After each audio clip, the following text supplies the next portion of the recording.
বাসে আগুন, পাল্টাপাল্টি অভিযোগ আওয়ামী লীগ বিএনপির। বাসে আগুনের ১৩ মামলায় ২৬ জনের রিমান্ড।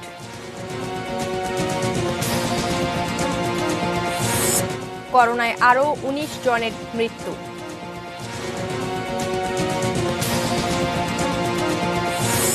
অবৈধ শ্রমিকদের সোমবার থেকে বৈধতা দিচ্ছে মালয়েশিয়া। ২ যুগেও বাস্তবায়ন হয়নি ড্যাব।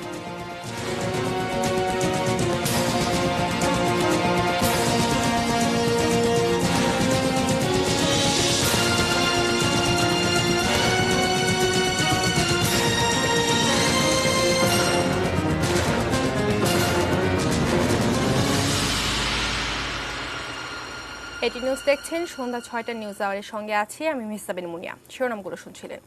VSL angle channel HB VSL Bikrampur steel limited. এবারে বিস্তারিত। রাজধানীতে বৃহস্পতিবার বাসে আগুন দিল কারা? আওয়ামী লীগ দোষ দিচ্ছে বিএনপিকে, বলছে জনগণের সমর্থন না পেয়ে আবারও আগুন সন্ত্রাস শুরু করেছে বিএনপি। অন্যদিকে বিএনপি বলছে তাদের আন্দোলন নস্যাৎ করতেই আওয়ামী এজেন্টরাই এ আগুন দিয়েছে। রিজওয়ান ফয়েজের রিপোর্ট। অনেকদিন পর হঠাৎ করেই যেন রাজপথে আবারও সহিংস রাজনীতির আতঙ্ক। বৃহস্পতিবার যখন দুটি সংসদীয় আসনে উপনির্বাচন চলছে, তখন রাজধানীর বিভিন্ন স্থানে আগুনে পুড়িয়ে দেওয়া হয় 10টি বাস। শুক্রবার সকালে ধানমন্ডির আওয়ামী লীগ সভাপতির রাজনৈতিক কার্যালয়ে সংবাদ সম্মেলন করে আওয়ামী লীগ সাধারণ সম্পাদক ওবায়দুল কাদের সব দোষ চাপালেন বিএনপির উপর। বললেন বিএনপি আবারও আগুন সন্ত্রাস শুরু করেছে। গতকালে নাশকতা প্রমাণ করেছে বিএনপি তাদের চিরাচল সন্ত্রাসী প্রথা পরিহার করতে পারেনি। তাদের নির্লক্ষ্য অনুযায়ী পরিকল্পিতভাবে সন্ত্রাসীরা গতকাল রাজধানীতে নাশকতা চালিয়েছে। নিরীহ মানুষের জীবন ও সম্পদ হানির মাধ্যমে ত্রাসের রাজত্ব কায়েমের মধ্য দিয়ে রাজনৈতিক ফায়দালুদা অপচেষ্টা তারা করে যাচ্ছে। এটা তাদের পুরনো অভ্যাস। ওবায়দুল কাদের যখন বিএনপিকে দোষ দিচ্ছেন, তখন একই সময়ে অন্য এক সংবাদ সম্মেলনে বিএনপি মহাসচিব মির্জা ফখরুল ইসলাম আলমগীরও পাল্টা অভিযোগের তীর ছুড়লেন আওয়ামী লীগের দিকে। বললেন বিএনপিকে বিপদে ফেলতেই সহিংসতা শুরু করেছে আওয়ামী এজেন্টরা। বিএনপিকে এর আগেও আপনার এইভাবে করা হয়েছে, আপনার অভিযুক্ত করা হয়েছে বিভিন্ন সময়, কিন্তু বিএনপি এই রাজনীতি করে না। এবং আমরা মনে করি যে আমাদের অভিজ্ঞতা থেকে বলছি আর কি, যে সরকারের কিছু এজেন্টস থাকে, সাবোটিয়ার্স, এই এজেন্ট সাবোটিয়ার্স এই ধরনের ঘটনা ঘটিয়ে একটা আন্দোলন যেটা শুরু হচ্ছে বা যেটা হতে যাচ্ছে বা যেটা আপনার ধরেন একটা ভালো জিনিসের জন্য এগিয়ে যাচ্ছে, ওটাকে সাবোটাজ করার জন্য এই ধরনের ঘটনা ঘটায়। বিএনপি মহাসচিবের এই দাবিকে নির্জলা মিথ্যা দাবি করে আওয়ামী সাধারণ সম্পাদকের হুঁশিয়ারি, এই সহিংসতা সহ্য করা হবে না। আমরা হুঁশিয়ারি উচ্চারণ করে বলতে চাই, বিএনপির এ ধরনের সন্ত্রাসী কর্মকাণ্ড কোনোভাবেই বরদাস্ত করা হবে না। আওয়ামী লীগ এ ধরনের সন্ত্রাসী কর্মকাণ্ডের দাঁত ভাঙ্গা জবাব দেবে। অন্যদিকে বিএনপির জবাব, গণতন্ত্র না থাকলে এমন ঘটনা ঘটতেই থাকবে। এগুলো কখন হয়? যখন দেশে গণতান্ত্রিক কোনো স্পেস থাকে না। আপনি একটা মিছিল করতে পারবেন না, আপনি কোথাও গিয়ে একটা সভা করতে পারবেন না। এই জিনিসগুলো অনেকদিন ধরে হয়ে আসছে। Rizwan Foyez, ATN news, Dhaka. বৃহস্পতিবার রাজধানীর বিভিন্ন স্থানে গাড়িতে আগুন দেওয়ার ঘটনায় ১৩টি মামলা করেছে পুলিশ। আসামি করা হয়েছে ৪৬৭ জনকে। এসব ঘটনায় গ্রেপ্তারকৃতদের রাজনৈতিক পরিচয় রয়েছে দাবি করে তদন্ত শেষেই তা প্রকাশ করা হবে বলে জানিয়েছে ডিএমপি। এদিকে দুপুরে ১০ মামলায় গ্রেপ্তারকৃতদের আদালতে তোলা হলে ২৬ জনের রিমান্ড মঞ্জুর করা হয়। সম্রাট আনোয়ারের রিপোর্ট। নিরুত্তাপ রাজনীতির মাঠে বৃহস্পতিবার হঠাৎই চাঞ্চল্য। দুপুর থেকে সন্ধ্যা রাজধানীর বিভিন্ন স্থানে একের পর এক গাড়িতে আগুন। মতিঝিল, পল্টন, শাহজাহানপুর, শাহবাগ, ভাটারা, বংশাল, উত্তরায় দুর্বৃত্তদের আগুনে পড়ে 10টি গাড়ি। বছর কয়েক আগের গণপরিবহনে আগুন সন্ত্রাসের আতঙ্ক আবারও ছড়ায় জনমনে। ঘটনার পরপরই রাজধানীতে আইনশৃঙ্খলা রক্ষাকারী বাহিনী নিরাপত্তা জোরদার করে। সিসিটিভির ফুটেজ দেখে হামলায় জড়িতদের খুঁজে বের করতে শুরু হয় তদন্ত। আগুন দেওয়ার এসব ঘটনায় এখন পর্যন্ত 7টি থানায় মামলা হয়েছে 10টি, আসামি 467 জন, গ্রেপ্তার 21। ইতোমধ্যে গ্রেপ্তারকৃতদের রাজনৈতিক সংশ্লিষ্টতার খোঁজ পাওয়া গেছে বলে দাবি ঢাকা মহানগর পুলিশ ডিএমপির। অগ্নিকাণ্ডের ধরনে মিল থাকায় একে সংঘবদ্ধ চক্রান্তের কাজ বলে মনে করছে তারা। নির্বাচন কেন্দ্রিক সহিংসতার বিষয়টিও তদন্ত সাপেক্ষ। যাদেরকে অ্যারেস্ট করেছি তাদের রাজনৈতিক পরিচয় আছে এবং তারা বিভিন্ন সময়ে সন্ত্রাসী কর্মকাণ্ডের সাথে জড়িত বলেও আমাদের কাছে প্রমাণ আছে। ঘটনায় জড়িতদের আইনের আওতায় আনতে অভিযান অব্যাহত রয়েছে। এটা নিঃসন্দেহে পরিকল্পিতভাবে এটা করা হয়েছে এবং যখন এরা পরিকল্পনা করে নিশ্চিতভাবে এটা বোঝা যায় যে এটা কোনো একটা গ্রুপ সংঘবদ্ধভাবে এই কাজগুলো করেছে। আমরা সেই বিষয়গুলো খতিয়ে দেখছি। গণপরিবহনে আগুন দেওয়ার এমন ঘটনা জনমনে যেমন আতঙ্ক ছড়ায়, ঠিক তেমনইভাবে প্রশ্নও তোলে এর পেছনে মদতদাতারা কারা। সম্রাট আনোয়ার, এটিএন নিউজ, ঢাকা। দেশে কোভিড-19 পরিস্থিতি। করোনা ভাইরাসে আক্রান্ত হয়ে দেশে আরও 19 জনের মৃত্যু হয়েছে। এ নিয়ে মোট মৃতের সংখ্যা দাঁড়ালো 6,159-এ। সারা দেশের 115টি ল্যাবে সর্বশেষ 24 ঘন্টায় 13,539টি নমুনা পরীক্ষা করা হয়। এতে নতুন রোগী শনাক্ত হয়েছেন 1,767 জন। ফলে মোট আক্রান্তের সংখ্যা দাঁড়ালো 4,28,965-তে। শুক্রবার বিকেলে স্বাস্থ্য অধিদপ্তরের বিজ্ঞপ্তিতে দেশে কোভিড-19 সংক্রান্ত সর্বশেষ পরিস্থিতি জানানো হয়।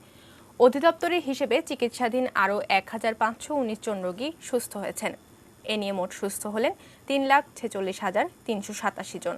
শুরু থেকে এখন পর্যন্ত নমুনা পরীক্ষা করা হয়েছে 25,15,339 জনের।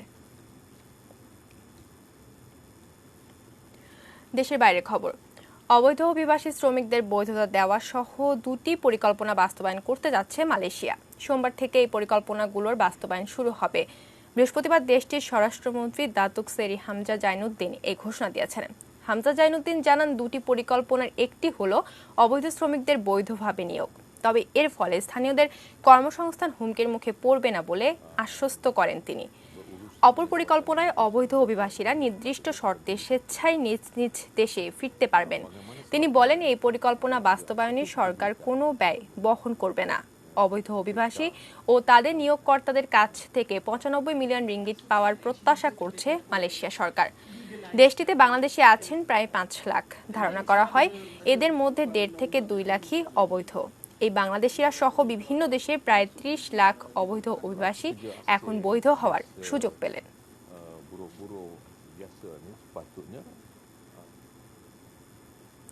আবারও দেশের খবর।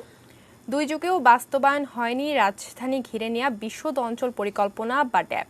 এমনকি সংশোধিত ড্যাপেরও সময় পার হয়েছে 5 বছর। প্রশ্ন, কেন এটি নিয়ে কালক্ষেপণ? সমস্যাই বা কোথায়? এসব প্রশ্নের উত্তর খুঁজেছেন মনিরুল ইসলাম মিন্টু।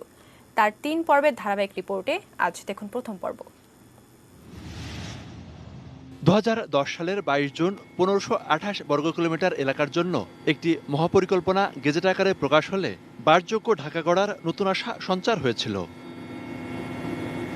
1995 থেকে 2015 মেয়াদী এই মহাপরিকল্পনায় বলা হয়, নদী, খাল, জলাশয়, বন্যপ্রবণ এলাকা এবং বৃষ্টির পানি ধারণ করে এমন কোনো ভূমির শ্রেণী পরিবর্তন করা যাবে না।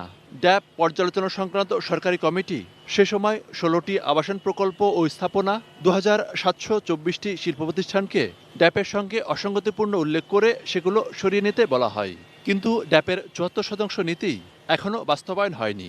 সেই ড্যাপটিকে কখনো বাস্তবায়ন করতে দেওয়া হয়নি। সেই ড্যাপের যে জনমুখী প্রস্তাবনাগুলো ছিল, জলাশয় রাখা, উন্মুক্ত স্থান রাখা, জনসংখ্যার ঘনত্বকে নিয়ন্ত্রণ করা, ভূমিদস্যু এবং রিয়েল এস্টেট ব্যবসায়ীদের প্রচন্ড তাৎপর্যের কারণে সেই প্রস্তাবনাগুলোকেই আসলে কখনো বাস্তবায়ন করা যায়নি। ডিটেল এরিয়া প্ল্যান 2010 সালের ভূমি ব্যবহার ম্যাপ ও 2019 সালের স্যাটেলাইট ইমেজের মাধ্যমে ঢাকা এবং এর চারপাশের জলাশয় ভরাটের চিত্র ও সাভারাঞ্চলের জলাভূমি ভরাট শীর্ষক 2টি গবেষণায় দেখা যায়, প্রতি বছর অন্তত 2500 একর জলাধার হারিয়ে যাচ্ছে। 1995 সালে যে ড্যাপের শুরু, সেই ড্যাপটি 1997 সাল থেকে শুরু করে 2010 সালে গিয়ে শেষ হয়। দীর্ঘসূত্রিতার কারণে এবং যথেষ্ট অভিজ্ঞ লোকের অভাবে সেটি যেমনি ছিল না স্বয়ং সম্পূর্ণ এবং যথোপযুক্ত, তেমনি ছিল অসংখ্য ভুলে ভরা। যদিও দুটো রিভিউ কমিটিতে এটিকে সুশৃঙ্খল করে পরিশীলিত করে বাস্তবায়নযোগ্য করা হয়েছিল, ধরে নেওয়া হয়েছিল অন্তত শুরু হোক পরিকল্পিত নগরায়নের যাত্রা, কিন্তু বিশেষ মহলের বাধাগ্রস্ততার কারণে সেটি বাস্তবায়িত হয়নি। নগর পরিকল্পনাবিদরা বলছেন, একটি আধুনিক এবং বাসযোগ্য নগরী গড়তে হলে তার জলাধার সংরক্ষণ, উন্মুক্ত জায়গা, রাস্তাঘাট, স্কুল কলেজ সহ অবকাঠামোগত সুযোগ সুবিধা থাকা খুবই জরুরি। কিন্তু এই রাজধানীকে ঘিরে একের পর এক পরিকল্পনা এবং প্রভাবশালীদের চাপের মুখে তা বাস্তবায়ন না হওয়ার ফলে এই নগরী ক্রমেই বসবাসের অনুপযোগী হয়ে পড়ছে। আর এই ধারা অব্যাহত থাকলে সামনের দিনগুলোতে যে কোনো মহাপরিকল্পনা বাস্তবায়ন কঠিন হয়ে পড়বে। Monirul Islam Mintu, ATN news, Dhaka. আগামীকাল থাকছে রাজধানী জলাভূমির দখল ও ভরাট নিয়ে সরেজমিন প্রতিবেদন। যাচ্ছে অন্য প্রসঙ্গে। নন্দিত কথা সাহিত্যিক হুমায়ুন আহমেদের ৭৩তম জন্মদিন আজ। মৃত্যুর ৮ বছর পরও দিনটি তার লক্ষ কোটি পাঠকের কাছে আবেগের, ভালোবাসার। সাদাত হাবিবি সেতু রিপোর্ট। মাঝে মধ্যে আমার বলার ইচ্ছা করে, জীবনে তো ছোট কেন, এই যে একটু আগে বললাম কেন আমার মাত্র ৭০ বছর বয়সে, কেন ৭০ বছর বয়সে, জীবনটা আমার খুব ছোট মনে। ৮ বর্ষা আর হেমন্তের অবসান হতে চলেছে, তবে এভাবে চলতে থাকা হিমুর নতুন খোঁজ আসে না বাংলার বুকে। রূপাও অপেক্ষা আছে কিনা কে জানে। কে জানে সমাজের ট্যাবু ভাঙার সাহস নিয়ে মিসির আলী কোন রহস্যজট ভাঙার নেশায় মজে আছেন। সব বাদ দিন, বাঙালিকে বারবার জোছনা বিলাস শিখাবার দায় নেই কারো, নেই বনে হারাবার ডাক। তবু সময় যাচ্ছে, যেমন যাচ্ছে হুমায়ুনকে ছাড়া বাঙালির বর্ষা আর জোছনা বিলাস। সবকিছু থেকেও যেন কোথাও কেউ নেই। তার বল পয়েন্টে ভর করে অসংখ্য পাঠকের সৃজনশীলতায় হাতে খড়ি, হাসির ছলে কঠিনকে সহজ করে উপস্থাপন, সাথে সমসাময়িকতা, সাহিত্যের মায়াজালে বেঁধে পাঠককে যেন আপন আয়নার সামনে তুলে ধরা। স্বাধীনতা পরবর্তী বাংলা সাহিত্যের সবচেয়ে জনপ্রিয় লেখক নিঃসন্দেহে হুমায়ুন আহমেদ। শুধু লেখকই নন, তার তৈরি নাটক, সিনেমায় বারবারই নিজেদের আবেগ, অস্তিত্ব আর ঐতিহ্য খুঁজে পেয়েছে বাঙালি।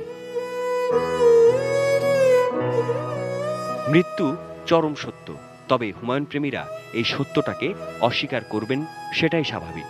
তাই তো কোটি মানুষের খেয়ালে তিনি চির অমর। তার জন্মতিথির দিনটিতে স্মৃতির দোয়ারে কড়া বাজে আরও প্রবলভাবে। ১৯৪৮-এর ১৩ই নভেম্বর এমন কার্তিকে নেত্রকোনায় তার জন্ম। বেঁচে থাকলে এই শুক্রবার হয়তো নুহাসপল্লীতে নিজের ৭৩ বছর পূর্ণ করতেন কলম জাদুকর। ছোট থেকেই জন্মদিন পালনে অনীহা, নাকি সবাই তার জন্মদিনে উন্মাদনায় ভাসবে সেই বাধ্যবাধকতার উপভোগ। মুক্তিযুদ্ধের শহীদ বাবা ফয়জুর রহমান বলেছিলেন, বড় হবার চেষ্টা করো, অনেক বড়, যাতে সারা দেশ তোমাদের জন্মদিনের উৎসব করে। জীবদ্দশায় হুমায়ুন আহমেদ বাবার সেই কথার প্রতিফলন দেখেছেন। যেখানে আছেন সেখান থেকেও হয়তো দেখছেন চাননি পশর রাইতে নাম না জানা কোনো পাঠক আপন মনে নিজেকে হিমু, রূপা, শুভ্র কিংবা মিসির আলী ভেবে অসংখ্য অভিমানে বেঁচে আছে হুমায়ুনি জীবনে। আফসোস একটাই, সুখে হাসছেন নাকি ঝকঝকে হেমন্তের আকাশে দেখছেন সেটা পাঠককুলের আর জানার সুযোগ নেই। শুভ জন্মদিন হুমায়ুন আহমেদ, ভালোবাসায় থাকুন। সাদাত হাবিবি সেতু, এটিএন নিউজ, ঢাকা। নুহাসপল্লীতে নানা আয়োজনে পালিত হলো নন্দিত কথা সাহিত্যিক হুমায়ুন আহমেদের ৭২তম জন্মদিন। বৃহস্পতিবার রাত ১২টা ১ মিনিটে লেখকের সমাধিতে ১০০১টি মোমবাতি প্রজ্বলন করা হয়।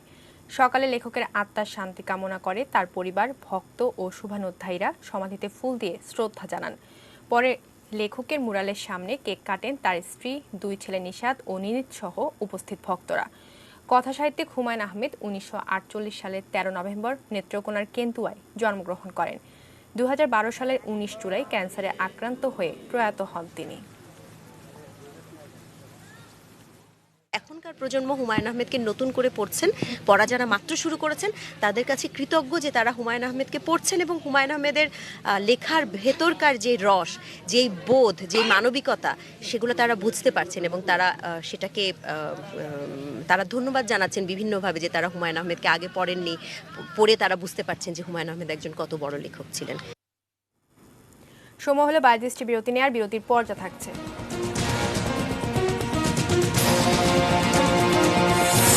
অস্ত্র ও মাদক চোরাচালান রোধে সতর্কতা বাড়িয়েছে বিজিবি। পাবনায় শিক্ষক লাঞ্ছনা, চেয়ারম্যানের বিচার চান এলাকাবাসী।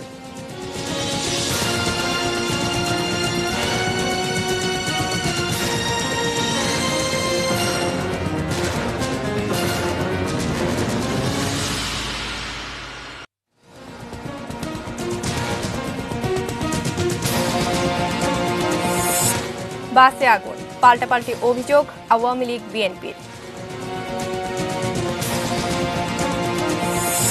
বাসে আগুনের ১৩ মামলায় ২৬ জনের রিমান্ড।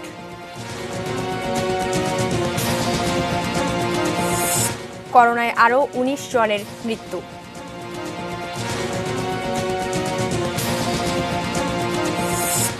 অবৈধ শ্রমিকদের সোমবার থেকে বৈধতা দিচ্ছে মালয়েশিয়া। ২ যুগেও বাস্তবায়ন হয়নি ড্যাব।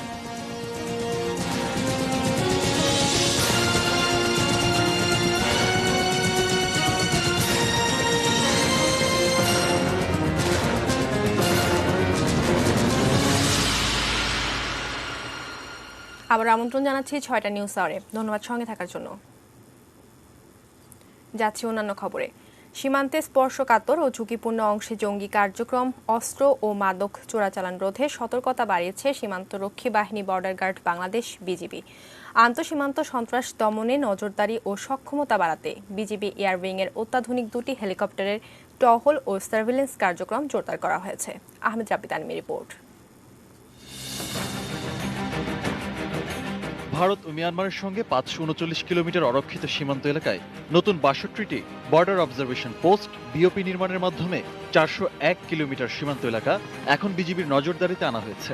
দুর্গম সীমান্ত এলাকার বিওপিতে নিরাপত্তা রক্ষায় বিজিবি সদস্যদের পায়ে হেঁটেই টহল দিতে হতো এক প্রান্ত থেকে অন্য প্রান্ত।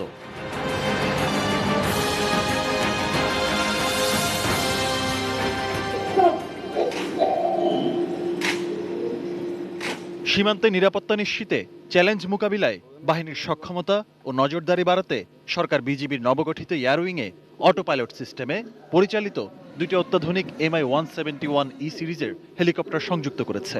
বর্ডার গার্ড বাংলাদেশ একটি আধুনিক, দক্ষ ও শক্তিশালী সীমান্তরক্ষী বাহিনীতে পরিণত হয়েছে। বিজিবি আজ জল, স্থল ও আকাশপথে দৃঢ়তার সাথে দায়িত্ব পালনের সক্ষমতা অর্জন করেছে। সীমান্তে এখন শুধু চিহ্নিতই নয়, বরং স্পর্শকাতর ও ঝুঁকিপূর্ণ অংশেও বেড়েছে বিজিবির টহল কার্যক্রম।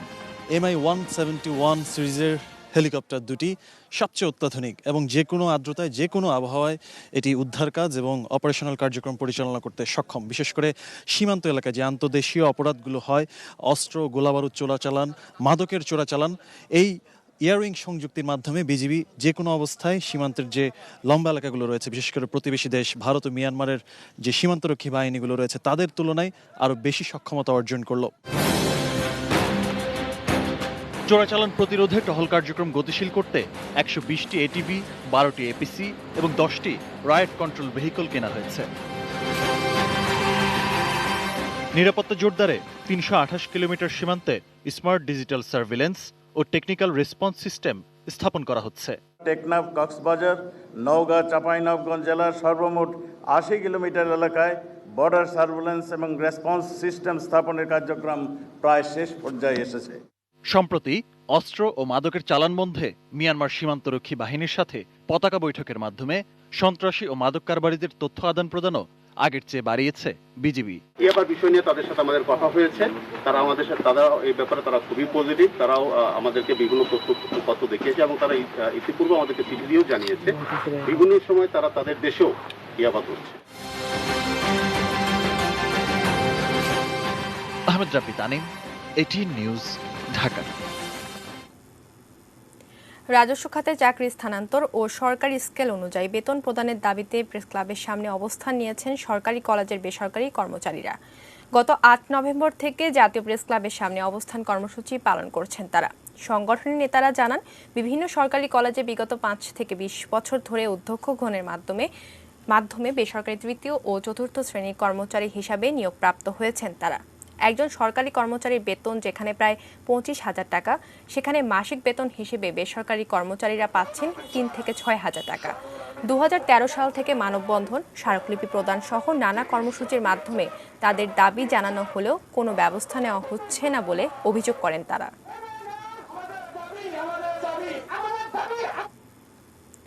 রাজধানীর ফার্মগেটের ইন্দিরা রোডে বিস্ফোরণে প্রায় 200 ফুট রাস্তা দেবে গেছে।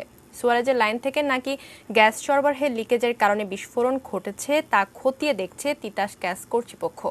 প্রত্যক্ষদর্শীরা জানান দুপুর 3টার দিকে বিকট শব্দ শুনতে পান তারা। বিস্ফোরণের প্রচণ্ডতায় রাস্তার ম্যানহোলের ঢাকনাগুলো উড়ে যায় এবং 2 মিনিট ধরে ধোঁয়া বের হওয়ার পর রাস্তার কিছু অংশ দেবে যায়।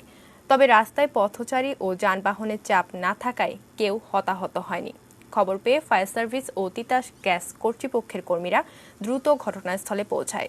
এলাকার বিদ্যুৎ সরবরাহ বন্ধ করে কারণ অনুসন্ধান শুরু করেছে তারা। সকালবেলাও আমি আসছি, তখনও গন্ধটা একটু আবার বেশি পাইছি আমি। তারপরে মনে করেন আজকে 3:30 বাজে এই বাসটা হয়ে গেছে। আমি এবার দাঁড়ায় রইলাম, দাঁড়ায় থাকলে দেখলাম যে রাস্তাটা মানে যখন ফুলে উপরে উঠতেছে, মানে হঠাৎ করে মানে আওয়াজ হয়ে গেছে, বিশাল আওয়াজ হয়ে গেছে। তখন দৌড়ে আসছে, এসে দেখি যে কিছু লোকজন আর কি খাড়াই রয়েছে, তখন ধোঁয়া উঠতেছে, ধোঁয়া।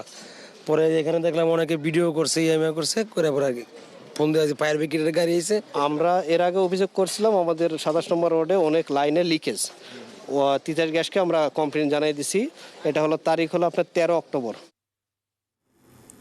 ঘুষ নিয়ে নিয়োগের ঘটনার ধামাচাপা দিতে পাবনায় শিক্ষকদের মারধরের অভিযোগ উঠেছে চীনাখড়া স্কুল অ্যান্ড কলেজের সভাপতি ও দুলাই ইউপি চেয়ারম্যান সিরাজুল ইসলাম শাহজাহানের বিরুদ্ধে। ঘুষ গ্রহণের স্বীকারোক্তি সহ শিক্ষক লাঞ্ছনার ভিডিও সামাজিক মাধ্যমে ছড়িয়ে পড়ার পর বিচারের দাবিতে সোচ্চার হয়ে উঠেছেন শিক্ষার্থী ও এলাকাবাসী। পাবনা থেকে রিজভি জয় রিপোর্ট।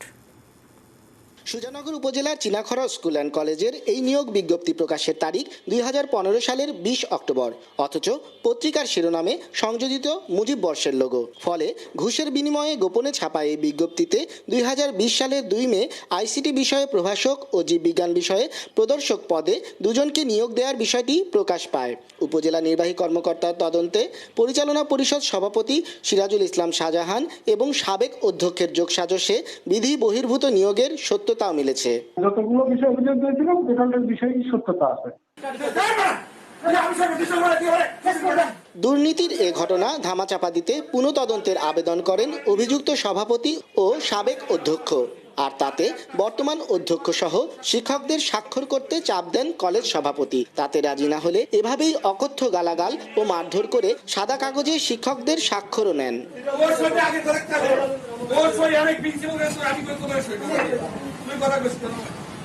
সামাজিক মাধ্যমে এ ভিডিও চিত্র ছড়িয়ে পড়ার পর এলাকায় নিন্দার ঝড় ওঠে। ক্যামেরার সামনে মুখ খুলতেও নির্যাতিত শিক্ষকদের ভয়। তবে উপজেলা আওয়ামী লীগের সহসভাপতি হওয়ায় ক্ষমতার অপব্যবহারে ইচ্ছামতো তহবিলের টাকা খরচ করেন শাহজাহান। তার প্রশ্রয়ে চিহ্নিত সন্ত্রাসীরা কলেজের কক্ষে গড়েছে মাদকের আখড়া। এসব অভিযোগে বিব্রত দলের নেতারাও। ব্যাংকের টাকা, স্কুলের টাকা রেজুলেশন ছাড়া তুলে নিত।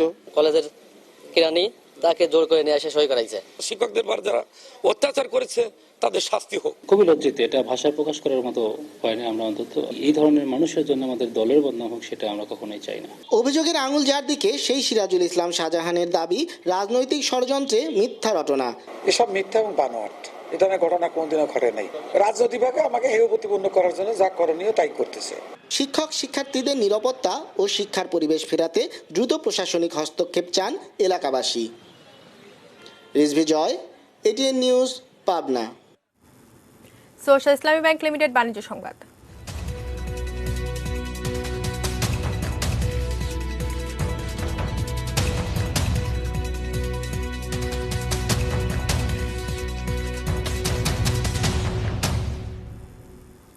সবজি রপ্তানি বাড়াতে ঢাকায় হচ্ছে আধুনিক প্যাকিং হাউস এবং বিশেষ ল্যাব, ফলে কাটবে সমস্যা।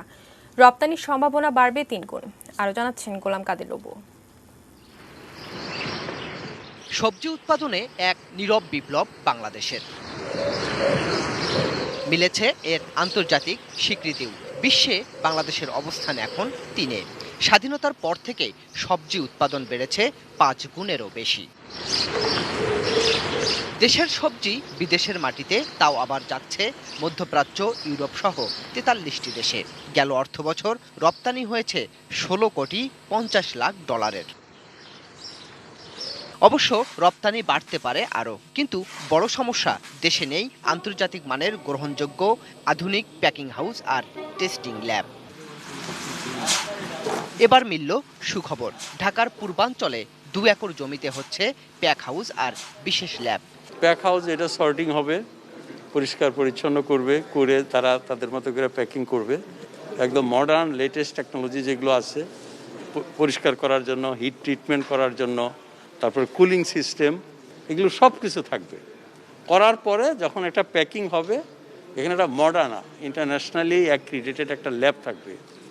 সেই ল্যাব থেকে পণ্যটি খাওয়ার জন্য, কনজামশনের জন্য সেফ, এই সার্টিফিকেট দিব। খুশি রপ্তানিকারকরাও বলছেন, বিমানবন্দরের হ্যান্ডলিং ব্যবস্থাপনাকেও এই প্যাক হাউজের আওতায় আনতে হবে।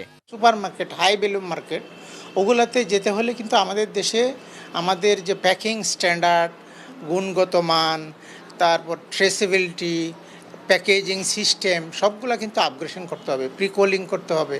পাশাপাশি বিমানবন্দরে এই সার্ভিসগুলো যাতে প্রোভাইড করা হয়, এটার উপর কিন্তু গুরুত্ব দিতে হবে। কৃষিখাতের উদ্যোক্তা আর বিশ্লেষকরাও বলছেন, এই উদ্যোগে ঠেকানো যাবে সবজিতে থাকা কীট আর জীবাণুর উপস্থিতিও। সব মিলে ইমেজ বাড়বে বাংলাদেশের। প্রসেস যখন হয়ে গেল, এটা একটা প্রোডাক্টের কী হবে, ব্র্যান্ড ভ্যালু থাকতে হবে, প্রসেসের ব্র্যান্ড থাকতে হবে, কান্ট্রি ইমেজ থাকতে হবে। যখন এই প্যাক সম্পর্কে শুনবে, যখন লাইসেন্সগুলো পড়ে দেখবে, তখন মনে করবে ভেরি হাই স্ট্যান্ডার্ড, এখান থেকে যেটা প্রসেস হয়ে আছে এটাকে নিশ্চিন্তে কিনে খাওয়া যায়। তখনই কিন্তু মানুষের আস্তে আস্তে এই ব্র্যান্ড ভ্যালুটা মাথার মধ্যে ঢুকবে এবং এরপর কনফিডেন্স বাড়বে এবং এর কিন্তু পরিমাণটা বেড়ে যাবে, এক্সপোর্টের পরিমাণ। সবজি আর ফলমূল রপ্তানির বিশ্ববাজার এখন $1,000 কোটি। প্যাক হাউস, আন্তর্জাতিক মানের ল্যাব সহ নানা উদ্যোগের মধ্য দিয়ে সেই সম্ভাবনা কাজে লাগাতে পারে বাংলাদেশও। গোলাম কাদের প্রভু, এটিএন নিউজ, ঢাকা। মেটার প্রেজেন্টস কৃষি সংবাদ, সুজলা সফলা।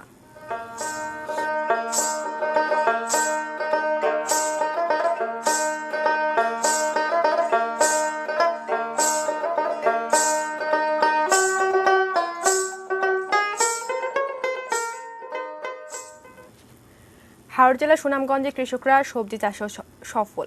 শীতের আগাম সবজির ভালো দামও তারা পাচ্ছেন বাজারে। সুনামগঞ্জ প্রতিনিধি পঙ্কজদের তথ্য ছবিতে ডেস্ক রিপোর্ট। সুনামগঞ্জ সদর উপজেলার সবজি প্রধান এলাকা সুরমা ও জাহাঙ্গীরনগর ইউনিয়ন। সুরমা নদীর উত্তর পাড়ের বিশাল এলাকা জুড়ে এরকম সবজির চাষ হয়। অক্টোবরের শুরুর দিকে পাহাড়ি ঢলে নিচু এলাকার সবজি ক্ষেতের ব্যাপক ক্ষতি হয়। উঁচু এলাকার সবজি এখন বাজারে। দাম নিয়ে খুশি কৃষকরা। লাল শাক, শসা, লাউ, সিঙ্গা, করলা, এগুলা আগাম ইনশাল্লাহ আমরা লাভবান হই। মোটামুটি এখন ভালো আছে, এরপর পজিশন ভালো, সবজির পজিশন ভালো। ধান মাছ প্রধান হাওড় জেলা সুনামগঞ্জে উঁচু জমিতে আগাম সবজি চাষ কৃষি অর্থনীতিতে দিতে পারে নতুন মাত্রা। সুনামগঞ্জ জেলার 11টি উপজেলাতে 4500 হেক্টর জমিতে শাকসবজি আবাদ শেষ হয়েছে। ইতিমধ্যেই তাদের নতুন করে শাকসবজি বাজার তোলা শুরু হয়েছে এবং প্রথম অবস্থায় শাকসবজি আসার পর মার্কেটে এর অনেক উচ্চ মূল্য পায় কৃষকরা। সুনামগঞ্জে এবছর 12,560 হেক্টর জমিতে সবজি চাষের লক্ষ্যমাত্রা ধরা হয়েছে। চন্দন পাল, ডেস্ক রিপোর্ট, এটিএন নিউজ। আর একবার নিচ্ছে 22টি বিরতি। বিরতির পর যা থাকছে,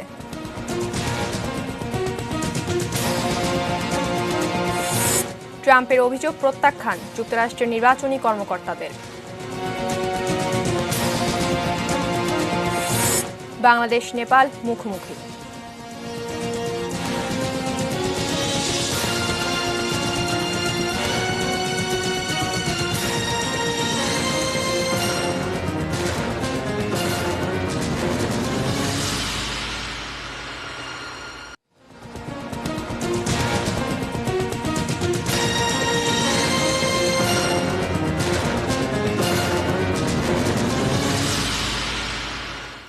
আরও একবার আমন্ত্রণ জানাচ্ছি সন্ধ্যা 6টা নিউজ আরে। ধন্যবাদ সঙ্গে থাকার জন্য। জানাবো দেশের বাইরের খবর। নির্বাচনে জালিয়াতির যে অভিযোগ প্রেসিডেন্ট ডোনাল্ড ট্রাম্প তুলেছেন সেটি প্রত্যাখ্যান করেছেন যুক্তরাষ্ট্রের নির্বাচনী কর্মকর্তারা। বৃহস্পতিবার মার্কিন ফেডারেল ইলেকশন কমিটির পক্ষ থেকে এমনটি জানানো হয়েছে। কর্মকর্তারা বলেন 2020 সালের নির্বাচন আমেরিকার ইতিহাসে সবচেয়ে সুরক্ষিত নির্বাচন। এতে জালিয়াতি হয়েছে এমন কোনো প্রমাণ পাওয়া যায়নি। এর আগে প্রমাণ ছাড়াই ভোটে কারচুপি করা হয়েছে বলে দাবি করেন রিপাবলিকান প্রার্থী ডোনাল্ড ট্রাম্প। জালিয়াতির অভিযোগ তুলে আইনি লড়াই করারও ঘোষণা দেন তিনি। এদিকে ভোট গ্রহণ শেষ হবার পর পেনসিলভেনিয়া রাজ্যে জয়ের মাধ্যমে প্রয়োজনীয় 270 ইলেকটোরাল ভোট পার করেন ডেমোক্র্যাট প্রার্থী জো বাইডেন। এর মাধ্যমে প্রেসিডেন্ট নির্বাচনে তার জয় নিশ্চিত হয়। খেলার খবর।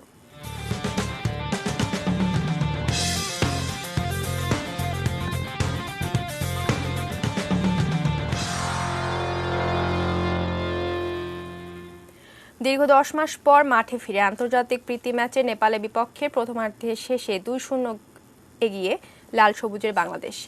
বঙ্গবন্ধু স্টেডিয়ামে শুরু থেকে প্রতিপক্ষকে চাপে রাখে স্বাগতিকরা। একের পর এক আক্রমণ চালিয়ে নেপালকে কোণঠাসা করে ফেলে তারা। সে কারণে ম্যাচের 11 মিনিটে স্ট্রাইকার নবিব নেওয়াজ জীবনের গোলে লিড নেয় জেমিটের শিষ্যরা। গোল খেয়ে ম্যাচে ফেরার চেষ্টা করেও বারবারই ব্যর্থ হয় হিমালয়ের দেশটি। ফলে প্রথমার্ধে শেষে 1-0 গোলে এগিয়ে থেকে বিরতিতে যায় জামাল ভুঁইয়ারা। ডিফেন্সেও তিনি বেশ শক্তিশালী একজন মানুষ এবং যেটা বলছিলাম ইয়াসিনের কাছে বল লম্বা করে সামনে বাড়িয়ে ক্লিয়ার করার চেষ্টা করলেন ইয়াসিন, কিছুটা লক্ষ্য ভ্রষ্ট, বাট এই মুহূর্তে সেটা খুব একটা ম্যাটার করে না। 2-0 এগিয়ে বাংলাদেশ নেপালের বিপক্ষে। প্রায় 8 মাস পরে বঙ্গবন্ধু জাতীয় স্টেডিয়ামে আন্তর্জাতিক ফুটবল এবং সেখানে নেপালের বিপক্ষে 2-0 গোলে এগিয়ে বাংলাদেশ, যেই নেপালের সাথে সবশেষ এক খালি ম্যাচে হেরেছিল বাংলাদেশ। এবং সাফল্য রয়েছে বাংলাদেশ ফুটবল দলের নেপালের বিপক্ষে। বাংলাদেশ 1984 সালে সাউথ এশিয়ান ফেডারেশন গেমসে 5-0 গোলের ব্যবধানে জয়লাভ করতে সমর্থ হয়। এছাড়া অবশ্য মোট 23 বার মুখোমুখি হয় প্রতিপক্ষ নেপালের বিপক্ষে। সেখানে 13টিতে জয় আসে বাংলাদেশের এবং নেপালের জয় আসে 7টিতে। এবং সর্বশেষ জয় 2005 সালে বাংলাদেশ 2-0 গোলে south Asian football federation sub চ্যাম্পিয়নশিপে নেপালকে পরাজিত করতে সমর্থ হয়। এই মুহূর্তে 2-0 গোলের ব্যবধানে এগিয়ে বাংলাদেশ। প্রতিপক্ষ নেপালের বিরুদ্ধে ডান প্রান্ত দিয়ে আক্রমণ এবং সেখান থেকে লম্বা করে বাড়ালেন উদ্দেশ্য সতীর্থ খেলোয়াড় আক্রমণে, কিন্তু বাংলাদেশ এই মুহূর্তে ফ্রেশ লেগ হিসেবে যিনি মাঠে প্রবেশ করেছেন। আসলে ইব্রাহিমের কাছে বলটা ছিল, ইব্রাহিম সেখানে কিছুটা ডিসলস করেছেন তার পজিশন, বাট বলে তখন কিন্তু বাংলাদেশের দূরপাল্লার একটা শট এবং লিম্বুর হাতে সেখান থেকেও আর একটু হয়তো বা বিল্ড আপ করে ওঠা যেতে পারতো, বাট বাংলাদেশ দল চান্স নেওয়ার চেষ্টা করছে। এই ম্যাচের কন্ট্রোল বা গ্রিপ এখন বাংলাদেশের কাছে। আর রেগুলেশন টাইমের 4.5 মিনিটের মতো খেলা বাকি আছে। অ্যাডিশনাল টাইম যদি আমি আরও 3 মিনিট ধরি, 7 মিনিটের মতন খেলা আছে। বাংলাদেশ দল এই মুহূর্তে মিনিমাম একটা গোল আর কনসিড করতে চায় না। সুতরাং বাংলাদেশ দল লম্বা করে এই বলটাকে নিজেদের নিয়ন্ত্রণে রাখবে অথবা প্রতিপক্ষের সীমানার মধ্যে ছাড়বে। ও দারুণ একটা বল, কিন্তু অফসাইড, ক্লিয়ার অফসাইডে ছিলেন সেখানে নেপালের একজন ফরওয়ার্ড। সহকারী রেফারি তিনি কিন্তু পতাকা তুলেছেন একটা ফ্রি কিক বাংলাদেশের পক্ষে। অফসাইড এই মুহূর্তে নেপালের এবং সেজন্য কিন্তু ফ্রি কিক বাংলাদেশ দলের অনুকূলে। মুজিব বর্ষ FIFA international football series 2020 T Sports এবং বিটিভি সরাসরি সম্প্রচার করছে ঢাকার বঙ্গবন্ধু জাতীয় স্টেডিয়াম থেকে। বাম প্রান্ত দিয়ে আক্রমণে বাংলাদেশ এবং সেখান থেকে লেফট উইং দিয়ে আক্রমণে যাওয়ার চেষ্টা। বাবুর রহমান সুফিল দ্বিতীয় গোলটি যার পা থেকে এসছে এবং পরবর্তীতে অবশ্য ব্যাক পাস করলেন গোলরক্ষক আনিসুর রহমান জিকো সামনে টোকা দিয়ে বাড়ালেন উদ্দেশ্য সতীর্থ খেলোয়াড় বাংলাদেশ দলের। সেখানে রয়েছেন ফাহাদ, দিলেন ডান প্রান্তে এবং প্রতিপক্ষের সীমানায় সেখানে অবশ্য ঠিক করে দিতে পারলেন না। বল কেড়ে নিয়েছেন প্রতিপক্ষ দলের ফুটবলার এবং নিজেদের অর্ধ থেকে সেন্টার সার্কেলের ভেতরে আক্রমণে বাংলাদেশ।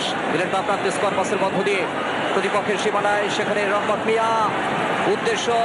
সেখানে রয়েছেন ইব্রাহিম, ডিবক্সের ভেতরে ঢুকে পড়ার একটা চেষ্টা, কিন্তু শেষ পর্যন্ত রাখতে পারলেন না। এখনো বিপদমুক্ত হয়নি, কিন্তু না, শেষ পর্যন্ত বল দেখা যাক। দূরপাল্লার শট, লক্ষ্যভ্রষ্ট শট, বল চলে গেল গোলবার অতিক্রম করে মাঠের বাইরে। রাইট, ইব্রাহিমকে আমরা দেখলাম একটা চমৎকার ড্রিবল করার চেষ্টা তিনি করেছিলেন, বাট তিনি কিন্তু একটা ট্রায়ো ডিফেন্সের যে ডায়মন্ড শেপ সেটার মধ্যে পড়ে গিয়েছিলেন। সেই জায়গা থেকে একটা সহজ ছিল না এবং তাকে কিছুটা বডি চ্যালেঞ্জে হারিয়েও দেওয়া। এই মুহূর্তে কিন্তু নেপালের আক্রমণ কাউন্টারে বলের পেস এবং ফুটবলারের পেস দুটার মধ্যে কিন্তু অনেক পার্থক্য, যে কারণে বল তাকে বিট করলো। বাংলাদেশের জন্য একটা গোল কিক হবে। এই মুহূর্তে বাংলাদেশ রাইট অন টপ, আমরা বারে বারে বলছিলাম 2-0 গোলে এগিয়ে আছে বাংলাদেশ নেপালের বিপক্ষে। 87 মিনিটের খেলা শেষ হয়ে গেছে, 88 মিনিটের খেলা চলছে। নেপালের আরও একটা পরিবর্তন, নাম্বার 9 বিমল রানা তাকে নামানো হয়েছে এবং পরিবর্তন যথেষ্টই করেছেন নেপালি কোচ বালগোপাল মহার্জন। বাংলাদেশের ডোমেস্টিক সার্কিটের এক সময়কার খুবই জনপ্রিয় একজন ফুটবলার, ব্রাদার্স ইউনিয়নের হয়ে লম্বা সময় কিন্তু তিনি বাংলাদেশের ডোমেস্টিক সার্কিট দাপিয়েছেন।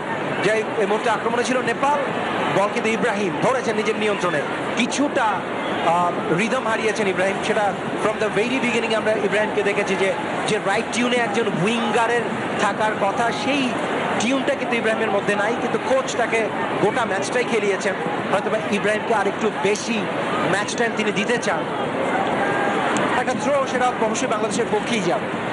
দ্বিতীয়ার্ধের অন্তিমে রয়েছে আমরা এবং বেশ চালকের আসলে রয়েছে মুহূর্তে স্বাগতিক দল, কেননা 2-0 গোলের ব্যবধানে এগিয়ে আজকের এই ফিফা ইন্টারন্যাশনাল প্রীতি ম্যাচে। এবং দ্বিতীয় ম্যাচটি অনুষ্ঠিত হবে 17 তারিখে থ্রোইন এই মুহূর্তে বাংলাদেশ দলের অনুকূলে, এবং থ্রোইন করার জন্য সেখানে রহমত মিয়া তিনি প্রস্তুত। লম্বা করে থ্রোইন করলেন, উদ্দেশ্য সতীর্থ খেলোয়াড় সেখানে রয়েছেন বাবুর রহমান সুফিল, তবে পরবর্তীতে বল পেয়ে গেলেন সেখানে ইব্রাহিম বাংলাদেশ দলে। কিছুটা ব্যাক পাস, বল পেয়ে গেলেন সতীর্থ খেলোয়াড়, আবারও কিন্তু বা প্রান্ত দিয়ে আক্রমণে বাংলাদেশ। দেখা যাক, চমৎকারভাবে সামনে ফরওয়ার্ড পাসটা বাড়িয়েছেন এবং টিবক্সের ভেতরে ঢুকে পড়ার একটা চেষ্টা, তবে শেষ পর্যন্ত ঠিকভাবে দিতে পারলেন না। বল চলে গেল গোল লাইন অতিক্রম করে মাঠের বাইরে এবং সেখানে বাঁশি বাজিয়েছেন রেফারি পিতরাজ বড়ুয়া। এবং আজকে ম্যাচ কমিশনার দায়িত্ব পালন করছেন মোহাম্মদ আবু নাইম সোহাগ। বা প্রান্ত দিয়ে লেফট উইং ব্যাক এবং সেখান থেকে বা প্রান্ত দিয়ে যাওয়ার চেষ্টা লেফট উইং ব্যাক এবং ফরওয়ার্ড পাস বাড়ালেন, তবে আবারও রেফারির বাঁশি এবং যার ফলে কিন্তু সেখানে বাংলাদেশ দলের অনুকূলে থ্রোইন রাইট। এবং বাংলাদেশ দল এই মুহূর্তে মাঝ মাঠেই বলটাকে বেশি ঘোরা ফেরানোর চেষ্টা করছে। আমরা দেখেছি একাধিকবার লেফট উইং দিয়ে মোহাম্মদ ইব্রাহিমকে কিন্তু 2022 ফুটবল বিশ্বকাপ বাছাই পর্বের দক্ষিণ আমেরিকা অঞ্চলে নিজেদের তৃতীয় ম্যাচে শনিবার ভোরে মাঠে নামছে ব্রাজিল। সাও পাওলোতে বাংলাদেশ সময় সকাল 6:30টায় তাদের প্রতিপক্ষ ভেনেজুয়েলা। এছাড়াও মাঠে নামছে চিলি, পেরু এবং কলম্বিয়া, উরুগুয়ে। বলিভিয়া ও পেরুর বিপক্ষে জয় পাওয়া ব্রাজিলের বর্তমান অবস্থান পয়েন্ট টেবিলের দ্বিতীয়তে। নিজেদের মাঠে ভেনেজুয়েলাকে হারালে আর্জেন্টিনাকে সরিয়ে শীর্ষে উঠে আসবে 5 বারের বিশ্ব চ্যাম্পিয়নরা। বাছাই পর্বের প্রথম 2 ম্যাচে 9 গোলে করেছে ছন্দে থাকা ব্রাজিল। তবে ইনজুরির কারণে সাও পাওলোতে স্বাগতিক দল পাচ্ছে না ক্যাসেমিরো, ফ্যাবিনহো এবং কুতিনহোকে। যদিও নেইমারের খেলা অনেকটাই নিশ্চিত এই ম্যাচে। ভেনেজুয়েলার বিপক্ষে এখন পর্যন্ত 26 বার দেখা হয়েছে ব্রাজিলের। 21 বিপরীতে তাদের পরাজয় 3 ম্যাচে, বাকি 2 ম্যাচ হয়েছে ড্র। তবে ভেনেজুয়েলার বিপক্ষে সবশেষ দেখায় ব্রাজিল গোল শূন্য ড্র করেছিল। নিজেদের প্রথম 2 ম্যাচে পরাজয় দেখা পাওয়া ভেনেজুয়েলা অতীতে এই পরিসংখ্যান থেকে আত্মবিশ্বাস খুঁজতে পারে। শেষ করব সন্ধ্যা 6টা নিউজ আর, তবে তার আগে এক নজরে সংবাদ শিরোনামগুলো জানিয়ে দেব আরেকবার। বাসে আগুন, পাল্টাপাল্টি অভিযোগ আওয়ামী লীগ বিএনপির। বাসে আগুনের 13 মামলায় 26 জনের রিমান্ড।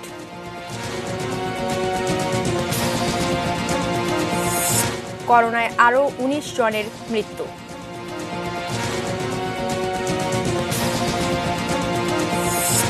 অবৈধ শ্রমিকদের সোমবার থেকে বৈধতা দিচ্ছে মালয়েশিয়া।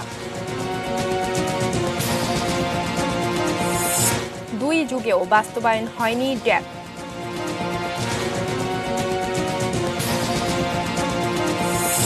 অস্ত্র ও মাদক চোরাচালান রোধে সতর্কতা বাড়িয়েছে বিজিবি। পাবনায় শিক্ষক লাঞ্ছনা, চেয়ারম্যানের বিচার চান এলাকাবাসী। ট্রাম্পের অভিযোগ প্রত্যাখ্যান যুক্তরাষ্ট্রের নির্বাচনী কর্মকর্তাদের। বাংলাদেশ নেপাল মুখোমুখি।